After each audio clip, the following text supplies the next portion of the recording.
Assalamu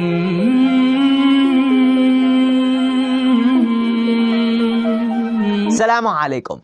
Yesterday, we learned the importance of physical cleanliness in Islam. As our body requires regular cleaning, a human soul requires cleaning too, and praying works that way. So today's topic is SALAH or namaz. I request you all to refer to my last year's Ramzan video about SALAH to understand the basics first. Disclaimer: the only aim of these videos is to provide information on Shia Ahkam and its importance. We do not aim to mock or disrespect any religious sect or their beliefs. So let's get right into it. Let's first understand the obligatory prayers. Obligatory or wajib prayers are the ones that every Muslim is obligated to perform, and the abandonment of which leads to divine punishment. And when they're not performed in their due time, it gets obligatory to perform the qada, that is, compensations. Prayer obligatory on a Muslim are daily salah, the daily 5 salah that we already know about, including the Friday prayers, salat al-jam'ah, which is wajib al-taqiri, unlike wajib al-aini like fajr, dhuhr, asr, maghrib, isha. Salat al-ayat. Al-ayat prayer, which literally means the prayers of signs, is among the obligatory prayers that mukallaf people must perform upon the occurrence of certain natural events. Its performance is to acknowledge that these events are signs of God's power and accurate order of natural world. It prevents human being from superstitions and vain fantasies, directs his attention towards God, and takes away his fear and distress and calm his heart. Salat al-ayat must be performed in case there is an eclipse, solar or lunar, or an earthquake where one is present. Al-ayat prayer is only obligatory when instances like eclipses can be seen through the naked eye. But if it's so partial that can only be seen using instruments, or it's so transient and ends soon, it is not obligatory. Salat al-mayyat. Salat al-mayyat, which literally translates to the prayer of the dead, is one of the burial rites to be given upon the death of a Muslim. It is wajib al-kifai, meaning it is obligatory on every Muslim. But as soon as it's performed correctly by one of them, it remains no more obligatory on others. But if no one offers the prayer, everyone is a sinner. Salah for the obligatory tawaf of the Holy Kaaba. Qada salat of a father, which is, as a precaution, obligatory upon his eldest son. Salat which becomes obligatory on account of hire, vow, or oath. Now, let's discuss about the clothes we're supposed to wear while offering the prayers. There are certain rules laid down concerning this. Number 1, the clothes must be tahir, clean. But salah in najis clothes is invalid, batil. Number 2, they must be mubah, not ghasbi. Salah in ghasbi clothes is batil. Clothes purchased by money from which zakah or khums when wajib was not given is ghasbi, and prayer with such clothes is batil. Number 3, the dress shouldn't be a part of an animal whose meat is not halal. Therefore, the hide of an elephant and such things are not allowed in salah. Number 4, it shouldn't be a part of any dead animal.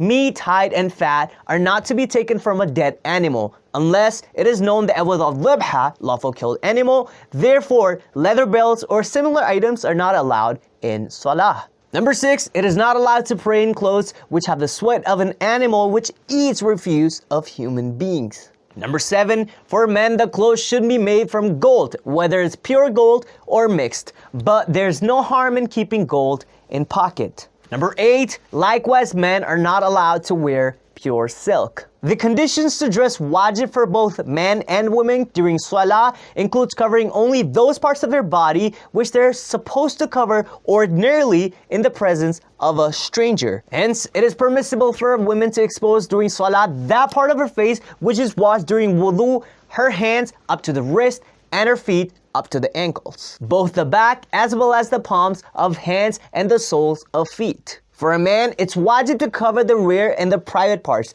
though better to cover the entire area between the navel and the knee. Now there are places where offering salah is makruh. It is not like to pray in a dirty place or butchery, or in a place where fire is burning, or where there's a fire before a person, or where there's a photograph of human beings or animals, or with open Quran before him, or any open book. It is also makruh to pray in a burial ground, or on a grave, or behind a grave, or between two graves, or where there's a human being facing him. It is makruh to pray in a bathhouse, hammam, or on roads, or facing an open door, or in a salty place, or in a room where someone is junub.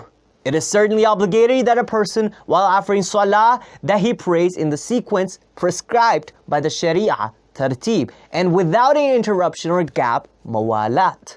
Now let's talk about sajda or prostration. Sajda is allowed on anything that grows from the earth, provided it is from those things which are not eaten nor worn.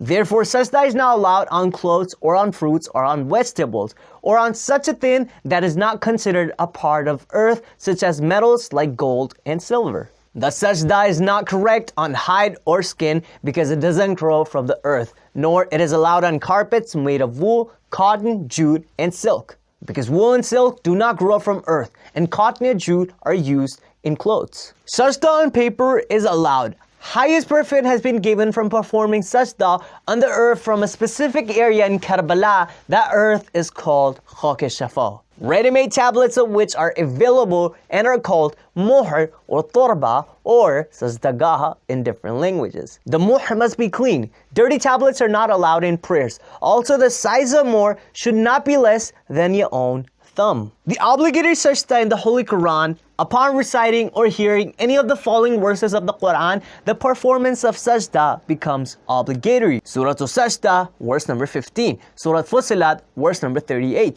Surah Najm, verse number 62. And Surah Alaq, verse number 19. Anybody who recites the verse or listens to it must do sajda at the end of it. If one recites it while listening to it, he should do 2 sajdas. Moving forward, here's the most important part. Do you know the things that you should avoid that can invalidate your prayers? Well, let's see. There are 12 things that render prayers void, and they're called mubtilat. Number 1, while offering prayers is one of the necessary conditions of prayer ceases to exist. For example, if the person concerned comes to know that the dress with which he's covered himself is an usurped one. Number 2, while offering prayers, a person is faced intentionally or by mistake or owing to helplessness with a situation which make his ablution or ghusl void. However, as regards a person who cannot control his feces or urine, his prayers will not become void if he acts according to the instruction detailed earlier in connection with ablutions.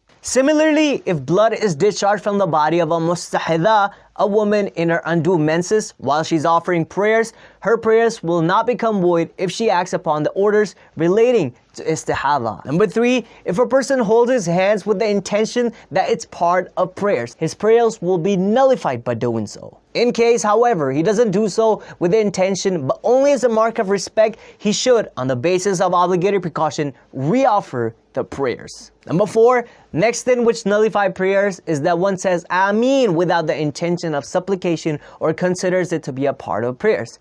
In case, however, he utters this word only with the intention of supplication or by mistake or by way of taqiyya, his prayers does not become void. Number 5, the fifth thing which nullify prayers is that a person keeps his back, whether intentionally or by mistake, towards Qibla, or may move towards the right or left side of Qibla. If he intentionally turns from the direction of Qibla to such an extent that people do not say that he's facing Qibla, his prayers will become void even though he may not turn fully to the right or left side. Number 6, one should avoid uttering a word consisting of one or more letters intentionally, though it may carry absolutely no meaning. Number 7, the seventh thing which makes prayers void is to laugh intentionally with voice. In case, therefore, a person laughs intentionally but without voice or by mistake with voice, what is apparent that his prayers is not invalidated. Number 8, one who intentionally weeps loudly in connection with worldly affairs, his prayers will be nullified. And the obligatory precaution is that he should not weep for worldly affairs,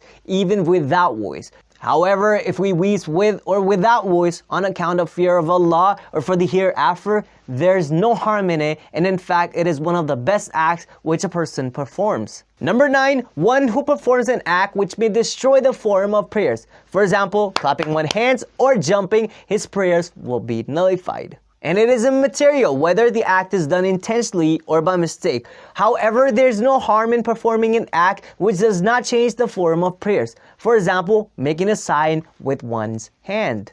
Number 10, eating and drinking. Number 11, if while offering the prayers one forgets in which unit he is at a point of time and he doubts about it such that he cannot remember and continues to remain in doubt, the prayer is broken, batil.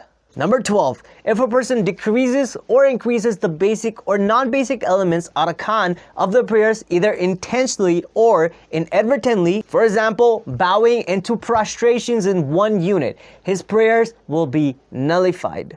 However, increasing takbiratul ihram by mistake does not nullify the prayers. So these were the mistakes one should avoid while offering his prayers. That is it for today. Inshallah, tomorrow we shall discuss another pillar of Islam, fasting, in the same manner.